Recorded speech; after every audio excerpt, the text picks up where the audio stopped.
میں نے گھٹنوں کے بل بیٹھ کر اپنی کھڑی ہتھیلی سے اس کے کان پر وار کیا اور وہ فرش پر گرتے ہی بے حس ہو گئی۔ جب وہ پوری طرح مستعد تھی تو اس پر حملہ کر کے اسے ناک آؤٹ کرنا مشکل کام تھا۔ وہ اپنا دفاع کرتی اور اگر میں کامیاب ہوتا تو خاصی جد و جہد کے بعد مجھے بے خبر سمجھنے کی غلطی اس کو مہنگی پڑی۔ موسی نے اندر آ کے دیکھا۔ کیا خلاص کر دیا اسے؟ میں نے ہاتھ جھاڑ کر کہا، نہیں، اسے یہاں سے منتقل کرنا ضروری تھا اور یہ کام ایسے ہی ہو سکتا ہے۔ کہاں لے جائیں گے اس وقت ہم اسے؟ میں نے کہا، آج رات اپنے گھر میں رکھیں گے، کل وہیں پہنچا دیں گے جہاں دلاور تھا۔ میں نے اور موسی نے مل کے اسے اٹھایا اور گاڑی کی ڈکی میں ڈال دیا۔ دروازے کی آواز پر خادم حسین دوڑتا ہوا آیا۔ کون ہے؟ اچھا آپ؟ میں نے کہا، ہم جا رہے ہیں مولوی خادم حسین اپنے گھر۔ اور وہ جو بلا چمٹی ہوئی تھی آپ سے؟ میں نے کہا، وہ دفع ہو گئی، وقار کہاں ہے؟ وہ تو لڑ رہے ہیں جی اپنی بیگم صاحبہ سے، بلکہ بیگم صاحبہ لڑ رہی ہیں اور وہ سن رہے ہیں میری طرح۔ اچھا، یہاں کسی کا فون آئے اور کوئی پوچھے ڈاکٹر فاطمہ جعفری کو تو کہنا رانگ نمبر اور فون بند کر دینا۔ دوسری بار بھی یہی ظاہر کرنا کہ یہاں کوئی فاطمہ جعفری کو نہیں جانتا اور نہ اس نام کی کوئی خاتون کبھی یہاں آئی۔ میں سمجھ گیا جی، میں تو کہوں گا کہ یہ نام ہی پہلی بار سنا ہے میں نے تو، اور اگر آپ اجازت دیں تو میں اپنی گھر والی کو دے دوں جی ریسیور، اگر تیسری بار بھی فون آئے وہ سمجھائے گی صحیح طرح۔ میں نے کہا، تم جیسا مناسب سمجھو، مگر خیال رہے نہ میں اور محسن یہاں آئے نہ کوئی اور، سب معمول کے مطابق سوتے رہے۔ میں نے راستے میں محسن کو دلاور کی بیوی سے فون پر ہونے والی تمام گفتگو سنا دی۔ اس لیے فرمایا ہے بزرگوں نے کہ نادان دوست سے دانا دشمن بہتر ہے۔ سچ کہا تم نے، نادان دوست، مگر اب اس صورت کو چھوڑنا تو بہت خطرناک بات ہے۔ کس نے کہا ہے کہ چھوڑو؟ اسے معلوم ہو گیا ہے کہ تم سکندر ہو۔ میں صبح ہوتے ہی لاہور سے بھاگ جاؤں گا، مجھے فوراً شرف ملاقات بخشنا ہوگا میری کے والد کو۔ رابعہ اور گل اس انتظار میں تھی کہ مولوی خادم حسین انہیں فون کر کے کچھ بتائے گا، اور پھر یہ جان کر سخت پریشان ہو گئیں کہ آدھی رات کو ان کا فون بھی مر گیا، یعنی ڈیڈ ہو گیا تھا۔ ابھی میں نے گاڑی روکی ہی تھی کہ وہ باہر آ گئیں۔ انہوں نے ہم دونوں کو دیکھا تو خاصی مایوس ہوئیں۔ نازو کہاں ہے؟ میں نے کہا، نازو؟ کون نازو؟ موسی نے کہا، سوتے سوتے اٹھی ہیں اس لیے بیکی بیکی باتیں کر رہی ہیں۔ گل نے کہا، کیوں تنگ کر رہے ہو بلا وجہ؟ میں نے کہا، بھائی معاف کرنا، ہم نے مذاق کیا تھا، مانا کہ بےہودہ مذاق تھا یہ، مگر سچ یہی ہے کہ نازو نہیں آئی۔ رابعہ نے آگے آ کے کہا، کھاؤ میری قسم۔ اف، میں نے سر پکڑ دیا، آئندہ تم قسم نہیں دو گی مجھے، تمہیں میری قسم۔ محسن بہت خوش ہوا، اور گل، تم بھی قسم کا غلط استعمال نہیں کرو گی، تمہیں میری قسم۔ اب آپ لوگ پابند ہیں اس قسم کے، رابعہ بولی۔ میں نے کہا، تمہارے سر کی قسم رابعہ، نازو نہیں آئی۔ محسن نے آہستہ سے کہا، ہمارے ساتھ، اور میں نے سر ہلایا۔ گل چونکی، پھر کہاں گئے تھے تم لوگ ایسی افراتفری میں؟ یار کیا ساری پوچھ گچھ یہیں ہوگی؟ اندر تو جانے دو، محسن نے کہا۔ رابعہ کا موڈ سخت خراب تھا، اسے یقین تھا کہ میں نے جھوٹی قسم کھائی ہے یا پھر قسم کھانے کا ڈرامہ کیا ہے۔ ہم نے مولوی خادم حسین کو بھی بھیجا تھا، گل بولی۔ میں نے حیرانی سے کہا، کہاں بھیجا تھا؟ وقار کے گھر، اور کہاں؟ تم کہاں گئے تھے آخر؟ ہم وہاں ضرور گئے تھے، لیکن مولوی وہاں نہیں پہنچا۔ کتنی دیر ہوئی اسے روانہ ہوئے؟ تمہارے پیچھے پیچھے ہی گئے تھے وہ میاں بیوی، 1 گھنٹے سے زیادہ ہو گیا، گل نے بتایا۔ رابعہ سخت خفا تھی، ابھی سے یہ اوقات ہو گئی ہے ہماری، جھوٹی قسم بھی کھانے لگے ہیں لوگ۔ میں نے کہا، لوگ کیا کریں گل، ابھی دھکے کھا کے آئے ہیں۔ محسن نے میری تائید کی، اور ایسی شاندار گالیاں بھی کہ تم سنو تو اشش کرو، لیکن لوٹ کر آئے ہیں تو جاڑ کھانے کو مل رہی ہے۔ آخر کچھ تو کھائیں گے ہم، جھوٹی قسم ہی صحیح۔ بس آپ دونوں خبتی جھکی اور جھوٹے ہیں، گل نے کہا۔ فراڈ بھی، بالکل ٹھیک پہچانا تم نے، لیکن ہماری تمہاری جوڑی تو اللہ میاں نے آسمان پر بنائی تھی۔ جب باٹا والے جوتوں کی جوڑی ایک جیسی بناتے ہیں تو ظاہر ہے اللہ میاں نے تمہیں بھی ہمارے سانچے میں ڈالا ہوگا۔ میں نے کہا، چنانچہ آپ نے ہماری نہیں اپنی تعریف کی، لیکن انجام کار ہمیں سب کچھ بتانا ہی پڑا۔ گل اور رابعہ کا شوق اضطراب، تجسس اور بے چینی کے جذبات سے برا حال تھا۔ ایک بار میں باہر یہ دیکھنے گیا کہ ہماری مہمان کا کیا حال ہے۔ ان دونوں نے پیچھے پیچھے آ کے اس خوفناک چیز کو خود ملاحظہ کیا جس کے بارے میں ہم انتہائی سنسنی خیز بیانات دے چکے تھے۔ رابعہ نے کہا، یقین نہیں آتا، یہ ڈاکٹر بھی ہے؟ میں نے کہا، مت کرو یقین، تمہیں دیکھ کے کون مانے گا کہ تم ایسی توپ قسم کی وکیل ہو، دیکھنے میں لگتی ہو میٹرک فیل گاؤدی قسم کی لڑکی۔ گل نے کہا، اگر یہ اچانک اٹھ کھڑی ہوئی اور چلانے لگی؟ رابعہ نے سر ہلایا، اس کو ڈکی میں کب تک رکھا جا سکتا ہے؟ مری نہ جائے کہیں؟ اچھا ہے خود ہی مر جائے۔ ہم پر الزام نہ آئے، محسن بولا۔ ایسے نہیں بھائی، پہلے اس کا اعتراف جرم تو مل جائے، اور میرا خیال یہ ہے محسن کہ اس مصیبت کو گھر سے دور رکھنا ہی بہتر ہے۔ چل اسے ابھی وہاں چھوڑ آئیں، بعد میں تو اکیلا کیسے قابو پائے گا اس بلا پر؟ محسن نے مجھ سے اتفاق کیا۔ دن کے اجالے میں یہ کام مشکل ہی ہوگا۔ میرا تھکن اور نیند سے برا حال ہو رہا تھا، لیکن یہ کام ٹالا نہیں جا سکتا تھا۔ ادھر رابعہ اور گل نے پریشانی کے متعدد اسباب پیدا کر لیے تھے۔ فون پہلے ٹھیک کام کر رہا تھا اور وہ مسلسل وقار کا نمبر ملاتی رہی، مگر وہاں میری اور مسز دلاور کی گفتگو طویل ہو گئی اور ادھر فون کا حوصلہ جواب دے گیا۔ پھر انہوں نے مولوی خادم حسین کو گاڑی میں روانہ کر دیا۔ اس کی گھر والی رضاکارانہ طور پر ساتھ آ گئی۔ اب ہم لوٹ آئے تھے، مگر مسٹر اور مسز خادم حسین کو نکی نے روک لیا تھا کہ یہاں نازوں کی دیکھ بھال کے لیے کوئی ہونا چاہیے۔ نتیجہ یہ کہ اتنے بڑے گھر میں گل اور رابعہ کا خوف سے برا حال تھا۔ انہیں شک تھا کہ فون کی لائن کسی نے کاٹ دی ہے اور ہمارے جاتی فاطمہ جعفری کی بو سونگتے ہوئے شکاری کتے وہاں پہنچ جائیں گے۔ میں نے کہا، یار اتنی بزدل ہو تم؟ ہاں میں بزدل اور میٹرک فیل گاؤدی نظر آنے والی لڑکی ہوں، رابعہ نے چلا کر کہا۔ تم افلاطون ہو اور سپر مین ہو، کہو تو لکھ کے دے دوں؟ فرانچ میں لکھنا تاکہ میں سمجھ سکوں۔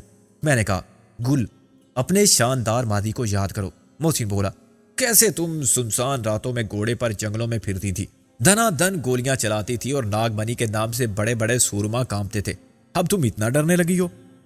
ڈرتی ہوں میں بوبی کی وجہ سے یا تمہاری وجہ سے؟ جب بوبی نہیں تھا تو کیا میں تمہارا ساتھ نہیں دیتی تھی ہر جگہ؟ گل نے خفگی سے کہا، چلو دروازے بند کر لو اور ہاتھ میں ریوالور پکڑ کے بیٹھ جاؤ، کوئی بھی آئے اسے گولی مار دینا، بس پہلے پوچھ لینا کہ ایمان سے کہو تم محسن شیروانی یا سکندر بخت تو نہیں ہو؟ کوئی کہے ہاں تو کہنا اچھا کھاؤ میری قسم۔ میں نے کہا، انہیں چھوڑ کر جائے بنا چارہ نہ تھا۔ رات کے 2:30 بج چکے تھے اور اس وقت ہم انہیں اپنے ساتھ رکھتے تو زیادہ پریشانی ہوتی۔ صبح کے 3 بجے ہم پھر وہیں پہنچے جہاں اسی طرح دلاور کی اسیری کے دوران بھی آتے رہے تھے۔ اس جگہ نے ہماری جد و جہد کے باب میں ایک تاریخی حیثیت حاصل کر لی تھی۔ یہیں میں رابعہ سے ملا تھا، سیکھی یہیں میرے دل کافر نے بند کی۔ مجھ سے تعلق کے جرم کی سزا میں پہلے رابعہ کی ماں کی جان گئی اور پھر اس کے گھر کو ایک دھماکے سے نیست و نابود کر دیا۔ چودھری دلاور نے خاص مقصد کے تحت اس جگہ پر غاصبانہ قبضہ کیا اور یہاں ایک قصر عالی شان بنوایا۔ یہیں ہم مشہور طوائف چاندنی بیگم اور اس کے پرستار گولو پہلوان سے ملے تھے، جو یہاں ایسے رہتے تھے جیسے یہ ان کے باپ کی جاگیر ہو۔ ان کے قتل کے بعد یہ حویلی کسی قانونی جنگ کے بغیر رابعہ کو مل گئی تھی، مگر ایک رات پھر خوفناک آگ اور دھماکوں کے ساتھ یہ جگہ کھنڈر بن گئی۔ ہم خوبی یہ قسمت سے بچ گئے تھے، ورنہ محل کے ساتھ ہی ہمارے بھی پر خچے اڑ جاتے۔ محل کا پوری اسرار تہ خانہ ملبے کے نیچے سلامت رہا تھا اور ہمارے بہت کام آیا تھا۔ چودھری دلاور نے اس تہ خانے میں اسیری کے دن یوں گزارے تھے کہ صرف پولیس ہی نہیں، اس کی گنڈا فورس اور شکاری کتے مل کر بھی اس کا سراغ نہ لگا سکے تھے۔ ہین شہر کے درمیان یہ خفیہ قید خانہ کسی کی نظر میں نہیں آ سکتا تھا۔ تہ خانے کا راستہ بھی وہی تھا۔ پہلے محسن نے کیبن جیسے باکس کا ڈھکنا کھولا اور اندر غائب ہو گیا۔ ہم بہت سی چیزیں گھر ہی سے ساتھ لے کر چلے تھے، مثلاً ٹارچ، موم بتی، ماچس، پینے کے پانی کا پلاسٹک کین اور کھانے کے لیے فریج میں ملنے والی ڈبل روٹی، بسکٹ کے 2 ڈبے اور کچن میں بچا کچا کھانا، یہاں تک کہ باسی روٹیاں تک تھیلے میں بھر لی تھیں۔ محسن نے 10 منٹ میں تہ خانے کے اندر اتر کے موم بتی روشن کر دی اور باہر آ گیا۔ پلاٹ پر لگا ہوا خیمہ اپنی جگہ موجود تھا۔ میں اسی طرح فاطمہ جعفری کے ساتھ اشارے کا منتظر تھا۔ محسن نے آس پاس کسی کو موجود نہ پا کے سیٹی بجائی اور میں نے خیمے سے باکس تک پہنچنے میں دیر نہیں لگائی۔ فاطمہ جعفری کو میں نے اوپر ہی سے باکس میں لڑکا دیا اور خود آرام سے اترا۔ پھر محسن نے اندر آ کے باکس کا ڈھکنا اوپر بند کر دیا۔ باکس کے فرش کا وہ سوراخ جو عین فرش کے سوراخ پر تھا، اندھیرے میں ایک روشن مستطیل کی طرح دکھائی دے رہا تھا۔ محسن لٹک کر نیچے گیا اور پھر میں نے فاطمہ جعفری کو ہاتھوں سے تھام کے لٹکایا اور محسن نے نیچے سے اس کی ٹانگیں پکڑ لی۔ میں نے تہ خانے میں اتر کے اوپر والے چوکور سوراخ کا تختہ برابر کر دیا۔ اب کوئی ڈھکن اٹھا کے بھی دیکھتا تو اسے باکس میں کچھ نظر نہ آتا۔ دھندلی روشنی میں ہمارے سائے دیواروں پر لرزاں تھے۔ اس حال جیسے کمرے میں آرام و آسائش کے جتنے لوازمات موجود تھے تب بے مصرف اور ناکارہ ہو گئے تھے۔ بجلی کے بغیر وال لائٹس بے نور تھی، اے سی پر گرد اور جالے تھے۔ رابعہ نے یہاں میری دل بستگی کے لیے جو ریڈیو گراموفون، ریکارڈ اور کتابیں جمع کر رکھی تھی، سب آثار قدیمہ کی طرح ایک شاندار ماضی کی تصویریں عبرت بنی ہوئی تھی۔ فرش پر اتنا گرد و غبار اور کوڑا جمع تھا کہ فرش غائب ہو گیا تھا۔ دلاور جتنا عرصہ یہاں رہا تھا، شاید 1 مہینے سے زیادہ، تقریباً 40 دن، اس کے لیے یہی قید خانہ ساری دنیا تھی۔ اس کی نقل و حرکت محدود تھی، وہ ہاتھ اور پیر استعمال کر سکتا تھا مگر ان زنجیروں سے نجات حاصل نہیں کر سکتا تھا جو ناقابل شکست تھیں۔ اٹھنا بیٹھنا سونا جاگنا سب ان زنجیروں کے ساتھ تھا۔ اس کے لیے جائے رہائش کو جائے اجابت کے طور پر استعمال کیے بنا چارہ نہ تھا۔ ایک گوشہ اس کا بیڈ روم بھی تھا اور لیٹرین بھی، یہیں اس کے کھانے پینے کی چیزیں کوڑا کرکٹ کے ساتھ پڑی رہتی تھی۔ نتیجہ یہ کہ تہہ خانے کی مبوس فضا میں ایک ناقابل برداشت بو بس گئی تھی اور اس پرتعفن ہوا میں سانس لینا بھی مشکل تھا۔ ہم نے دلاور کی جگہ فاطمہ جعفری کو دست و پابست تھا چھوڑا اور کھانے پینے کا سامان اس کے قریب چھوڑ کے باہر آ گئے۔ میں نے کچھ بڑے بڑے چوہے بھی دیکھے جو ہماری شکل دیکھتے ہی نہ جانے کہاں غائب ہو گئے تھے۔ غالباً انہوں نے دھول مٹی سے ہٹے ہوئے بیڈ یا بدوضع ہو جانے والی الماری کے پیچھے اپنی کالونی آباد کر لی تھی۔ میں نے کہا، اب دیکھتے ہیں اس ماحول میں مائی پھاتاں کا حوصلہ کب تک ساتھ دیتا ہے۔ محسن بولا، مجھے یقین ہے کہ وہ 24 گھنٹے بھی نہیں گزار سکے گی یہاں۔ ہم صبح 3:30 بجے واپس پہنچے اور پڑھ کے ایسے سوئے کہ صبح بیت گئی، دوپہر آ گئی۔ 11 بجے کے قریب مجھے یوں لگا جیسے زلزلہ آ گیا ہو اور کوئی ڈائناسارز قسم کا دے ویکل جانور مجھے لقمہ تر بنانے کے لیے ٹانگ پکڑ کر گھسیٹتا ہوا لے جا رہا ہے۔ میرا سر زمین پر لگا تو خواب کی یہ کیفیت ختم ہوئی اور میں نے عبدالودود منظر کو دیکھا جس نے مجھے سوتے میں صوفے پر سے گھسیٹ کر نیچے ڈال دیا تھا اور اب ہو کر کے ہنس رہا تھا۔ ہنسی کے ساتھ اس کی عظیم توند کا سارا گوشت نیچے اوپر ہو رہا تھا۔ یہ تو زندہ ہے بھائی رابعہ، مبارک ہو۔ میں نے سر جھٹک کے آنکھیں ملی اور اٹھ کر بیٹھ گیا۔ الو کے پٹھے، کیا بیوی اس طرح جگاتی ہے تجھے ہر صبح؟ ابے ہم تو ایسے حکم کے غلام تھے کہ بیوی نے ایک آواز لگائی اور ہم اٹھ کر دوڑے سر کے بل۔ اب تو ماشاءاللہ اس کی امت ایسا ویویلا کرتی ہے۔ ناشتے کے وقت سیاسی جلسہ عام کا سما ہوتا ہے جس میں اپوزیشن والے بھی شامل ہوتے ہیں۔ منظر صوفے پر بیٹھ گیا۔ دراصل مجھے جگہ نہیں مل رہی تھی بیٹھنے کے لیے، تو نیچے پڑا ہوتا تو پڑا رہتا۔ میں نے ادھر ادھر دیکھا، محسن کہاں ہے؟ حق کے مغفرت کرے عجب آزاد مرد تھا۔ منظر نیا بھری، بیوی کو پیارا ہو گیا۔ وہ رات ہی کو لے گئی تھی یہاں سے اٹھا کے۔ تیری کوئی بیوی ہوتی تو بیٹے یہاں اکیلے نہ پڑا ہوتا، یہاں بے گورو کفن۔ خبے بوتنی کے رابعہ بھی گئی وقار کے ساتھ کوٹ، میں وہیں سے آ رہا ہوں۔ میں سنبھل کے بیٹھ گیا، یعنی وہاں اب نازو کے ساتھ صرف نکی ہے۔ نکی میرے ساتھ یہاں آ گئی ہے۔ نازو کو میں نے ایک پرائیویٹ کلینک کے لیے پرائیویٹ روم میں شفٹ کرا دیا ہے۔ اس نے مجھے ایک کارڈ دیا، یہ ہے نام اور پتہ۔ ڈاکٹر میری بیوی کا ماموں ہے، اسپیشلسٹ۔ کیا کہتا ہے وہ نازو کے بارے میں؟ فکر کی کوئی بات نہیں، لیکن دلاور کی بیوی نے ریٹ دائر کر دی ہے پولیس کے خلاف اب سے بھیجا کی۔ وکیل اور اہل خانہ سے ملاقات اور طبی معائنے کی درخواست کی ہے۔ میں قالین پر پاؤں پھیلا کے بیٹھ گیا۔ یہ بھی پوچھا ہوگا کہ اس کا جرم بتایا جائے؟ نہیں، اس نے کہا ہے کہ اسے اپنے وکیل سے اور اہل خانہ سے ملنے کا اور اپنے دفاع کرنے کا موقع فراہم کیا جائے۔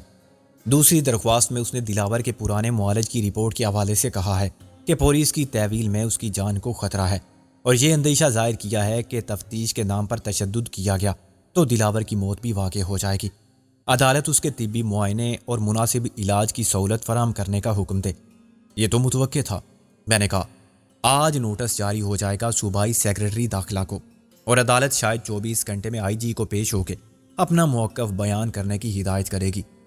آئی جی صاحب کیا کہیں گے؟ وہ ایس ایس پی صدیقی کو اپنا نمائندہ بنا کے بھیج دیں گے۔ صدیقی نے پتہ نہیں کہاں غائب کر دیا ہے اس کو۔ وہ کہتا ہے کہ سیکورٹی کے نقطہ نظر سے اس کو ایک محفوظ مقام پر رکھا گیا ہے، مگر عدالت میں اسے حلف نامہ تو داخل کرنا ہی پڑے گا کہ دلاور ان کی تحویل میں ہے۔ پھر عدالت جو کہے طبی معائنہ کے لیے یا وکیل اور اہل خانہ سے ملاقات کے لیے۔ بھائی سب کچھ آدمی کی نیت پر منحصر ہے۔ کیا تو جانتا نہیں ان پولیس والوں کو؟ صدیقی کہہ سکتا ہے کہ جناب والا دلاور تو مفرور ہے اور ابھی تک پکڑا ہی نہیں گیا۔ صدیقی ایسا نہیں کرے گا۔ دلاور کی بیوی اسے 1 لاکھ سے 10 لاکھ تک کسی بھی قیمت پر خریدے گی۔ راتوں رات اسے نکال دیا جائے گا اور میرا خیال ہے یہ درخواست عدالت میں پیش کرنے سے پہلے ہی معاملات طے کر لیے ہوں گے۔ تجھے کیا معلوم بھوتنی کہ وہ اس وقت لاہور میں ہے یا ممبئی میں بیٹھا ہوا ہے یا لندن کی فلائٹ میں پرواز کر رہا ہے؟ میں نے کہا، میں پھر کہتا ہوں صدیقی جھوٹا حلف نامہ داخل نہیں کرے گا، وہ گرفتاری ظاہر کر دے گا۔ رات میری بات ہوئی تھی دلاور کی بیوی سے، اس نے تو ایسی کوئی بات نہیں کی۔ اسے کیا ضرورت تھی تو اسے بات کرنے کی؟ ابے وہ پریشان ہوتی، پوچھتی کہ دلاور کہاں ہے۔ اسے تو سب معلوم تھا اور وہ اتنی مطمئن تھی کہ اس نے احسان کا بدلہ چکایا اور اس طرح اپنی جان چھڑا لی ہم سے۔ نازو نہ ملتی تو تم آرام سے کہاں بیٹھتے، خواہ مخواہ اس کے لیے بھی مسائل پیدا کرتے۔ کتے پیچھے لگے ہوئے ہوں تو آدمی ہڈی پھینک کے ان کی پیش قدمی روک دیتا ہے۔ اب دلاور کی رہائی کے لیے اس کو قانون سے نمٹنا ہے، اور قانون بھی تو سونے کی زنجیر سے بے بس ہو جاتا ہے، یا پھر وکیل لمبی سست جنگ کی منصوبہ بندی کرتے ہیں جس میں ہر دلیل ہر قانونی نقطے سے نقطہ پیدا کر کے اعتراضات اٹھا کے غیر ضروری درخواستیں دائر کر کے اصل معاملے کو زیر بحث آنے ہی دیتے، اور اس طرح جو مہلت ملتی ہے وہ گواہوں کو توڑنے، شہادتوں کو بدلنے یا حقائق کو مسخ کرنے کے لیے کافی ہوتی ہے۔ تیرا کیا خیال ہے کہ دلاور کی بیوی کیا کرے گی؟ میں اس کا وکیل ہوتا تو اسے مشورہ دیتا کہ دلاور کو فرار کرانے کا کوئی فائدہ نہیں، وہ کتنا عرصہ روپوش رہ سکتا ہے، 2-4 مہینے یا سال 2 سال، یہی وقت مقدمات کو ختم کرنے میں استعمال کرنے میں فائدہ ہے۔ ایک اچھا وکیل 6 مہینے میں اس کو ضمانت پر رہائی دلوا سکتا ہے۔ پولیس یا جوڈیشنل ریمانڈ کے دوران اس کو ہر قسم کی سہولت حاصل رہے گی۔ یہ عدالت کے حکم سے زیادہ پیسے کا کھیل ہے۔ قانونی طور پر تو وہ B کلاس کی درخواست بھی دائر کرے تو نامنظور ہو جائے گی، مگر ویسے وہ ٹھاٹھ سے رہے گا۔ ضمانت پر رہائی کے بعد دلاور جو چاہے کرے، کیس کا فیصلہ سالوں بعد ہوگا، پھر اپیل ہائی کورٹ میں اور سپریم کورٹ میں۔ میں نے مایوسی سے کہا، پھر تو ہو جا اس کا وکیل پوتنی کے، خیال تو اچھا ہے، سالے کا مال کیوں چھوڑا جائے، وہ تیرا سالہ ہے۔ منظر آ بھر کے بولا، کاش کے ہوتا سالے بھی ملے تو تم جیسے کنگلے۔ پھکڑ خاں کی اولاد، میں نے سنا ہے کہ بڑی زبردست چیز پکڑی ہے کوئی تم نے، اندھے کے ہاتھ بٹیر۔ ہم ایسے ویسے شکاری نہیں ہیں بیٹا۔ پھر میں نے چلا کے نکی کو آواز دی، نکی، مسز وکی۔ وہ بھاگی ہوئی آئی، کیا ہوا، کیوں چلا رہے ہو؟ جو شخص بھوک پیاس سے دم توڑ رہا ہو، کیا اس کا چلانا بھی جرم ہے اس گھر میں؟ میں نے وہ چلا کے کہا، ناشتہ تو کب سے میز پر رکھا ہے، گل اور محسن کر چکے۔ ہوئے مجھے لاوارث کو پوچھنے والا کوئی نہیں، میں نے کہا۔ نکی ہنسی، اس لیے تو کہتی ہوں کہ اب گھر بسا لو اپنا، ساری شکایت رفع ہو جائے گی۔ خرے چھوڑو مس نکی، میں نے کہا، ہم جانتے ہیں ہمارے گھر میں کیا ہوگا۔ رات کو بیوی مطالعہ کرتی رہے گی PLD کی 10 سیر وزن والی کتابوں کا۔ رومانٹک ہونے کی کوشش کی تو بتائے گی کہ تعزیرات پاکستان کی کون سی دفعہ کے تحت تحریری رضامندی حاصل کیے بغیر بیوی کو ہاتھ لگانا بھی نہایت بڑا جرم بلکہ ہراسمنٹ ہے۔ منظر ہو کر کے ہنسا، اسے چھوڑو اس کے حال پر عزیزہ نکی، گدھا تو شادی کے بعد بھی گدھا ہی رہتا ہے، جیسے تمہارے ابا مرحوم۔ ماشاء اللہ بڑی توپ چیز تھے، مگر جتنے کنجوس شادی سے پہلے تھے اتنے ہی بعد میں رہے۔ نکی نے برا مان کے کہا، یہ سب وقار نے بدنام کیا ہے ان کو۔ ہاتھ کنگن کو آرسی کیا، ابا تمہارے کنجوس نہ ہوتے تو کم سے کم 1 سال ہی چھوڑ جاتے وقار کے لیے، آدھی گھر والی اور مل جاتی بیچارے کو۔ نکی نے چراغ پا ہو کے کہا، ہر شخص آپ جتنا فراغ دل تو ہونے سے رہا کہ بچے بھی ہوں تو درجن کے حساب سے، اور واک آؤٹ کر گئی۔ بچے تو ماشاءاللہ رحمت خداوندی ہوتے ہیں جی۔ مولوی خادم حسین نے اپنی موجودگی کا احساس دلایا، دیکھا خادم حسین جیسا کمینہ دشمن کم ظرف شخص بھی اس معاملے میں میری تائید کر رہا ہے۔ منظر نے کہا، میں حق بات کر رہا ہوں جی، آپ جیسے بد زبان اور عیاز یاری شخص کی حمایت نہیں کی۔ دیکھو نا ملا جی، یہ نکی آخر ہے تو نکی نا، بڑی باتیں کیوں کرتی ہے پھر ہمارے سامنے؟ کتنا عرصہ ہو گیا شادی کو، وقار بے چارہ ہر جتن کر چکا کہ کچھ تو دے، بچے نہ صحیح انڈے ہی صحیح۔ لا حول ولا قوت الا باللہ، آگے نا آپ اپنی اوقات پر۔ منظر نے بے تکلفی سے اس کے کندھے پر ہاتھ مارا، ہبے اوقات کے گھوڑے، آدمی گھر میں مرغی بھی پالتا ہے اور اسے دانا کھلاتا ہے تو کس امید میں؟ یہ حرکت بھی شروع کر دی آپ نے۔ خادم حسین اپنا کندھا سہلانے لگا، تم نے بھی تو ایک خطرناک قسم کی بھینس پال رکھی ہے بلا وجہ۔ وہ تو اللہ میاں کی گائے ہے یہاں، میں نے سنجیدگی سے کہا، یار گائے ہی صحیح، مگر اس بکرے کے ساتھ اس کا کیا جوڑ؟ گائے بھینس کم سے کم دودھ تو دیتی ہے، بھینس غالباً انڈے بھی دے سکتی ہے۔ کسی نے مرزا غالب سے ایک شعر منسوب کیا ہے، پہلے تو روغن گل بھینس کے انڈے سے نکال۔ خادم حسین نے سخت خفگی سے کہا، دیکھیں جی، گھر کی عزت ہوتی ہے گھر والی، میں ایسی بےہودہ گفتگو کروں آپ کی زوجہ محترمہ کے بارے میں تو آپ کو کیسا لگے گا؟ اگر ہمت ہے مولوی تو میری طرف سے اجازت ہے، کہو جو کہنا ہے، بلکہ اس کے منہ پر کہو کہ تم عورت نہیں بچے بنانے والی مشین ہو۔ میں نے کہا، یار کیوں پٹوانا چاہتا ہے شریف آدمی کو، جھوٹ کیا ہے اس میں؟ ایمان سے ملا جی، اب تو بس تمہاری مدد کی ضرورت ہے، تم ہی کچھ کرو، کوئی تعویذ یا وظیفہ جس سے آبادی میں اضافہ رک جائے۔ خاندانی منصوبہ بندی والے تو ناکام ہو گئے، توبہ کریں جی، یہ گناہ ہے۔ یہ حقیقت ہے مولوی صاحب، میں تو اسے ہاتھ بھی لگاتے ہوئے ڈرتا ہوں، بلکہ 1 فٹ دور رہوں تب بھی کچھ ہو جاتا ہے، لڑکا یا لڑکی۔ میں نے کہا یار اپنی بیوی کو قصوروار کیوں ٹھہراتا ہے؟ تو آزما لے یار، بڑی زرخیز اور ضد اثر چیز ہے وہ۔ صرف ایک بار خادم حسین پیار سے اس کو چھو کر دیکھے، شرطیاب جو بچہ ہوگا نا وہ بالکل یہی ڈیزائن ہوگا۔ منظر نے خادم حسین کے چہرے پر ہاتھ پھیرا۔ اوپر سے خادم حسین کی بیوی نے چلانا شروع کیا، ارے کہاں جا کے بیٹھ گیا کم بخت، جھاڑو لینے بھیجا تھا تجھے، جھاڑو پھرے۔ صبح سے کمرے کی صفائی پوری نہیں ہوئی، شام تک سارا گھر کیا میرے سسرال والے صاف کرنے آئیں گے؟ دوپہر کا کھانا کیا جنات پکائیں گے؟ اجی آ رہا ہوں۔ خادم حسین لپکا، بازار بھیجا تھا مجھے جھاڑو لانے کے لیے اور کچھ سبزی وغیرہ، فضول باتوں میں الجھا لیا آپ نے۔ منظر نے کہا ذرا پتلی اور کمزور سی جھاڑو لانا، بعد میں اسی سے تمہیں مارے گی مولوی خادم حسین، تو پیار سے مارے۔ منظر کو رابعہ اور گل نے نازو کی واپسی کے بارے میں بتا دیا تھا، فاطمہ جعفری کے بارے میں محسن صاحب بتا چکا تھا۔ جب میں ناشتہ کرنے بیٹھا تو گل اور نکی نے مجھے مطالعہ کیا کہ وہ نازو کو دیکھنے جا رہی ہیں۔ رابعہ باجی تو صبح 8 بجے ہی نکل گئی تھی، نکی نے کہا، اور وقار ان کے ساتھ چلے گئے اور میں منظر بھائی کے ساتھ نازو کو لے گئی تھی۔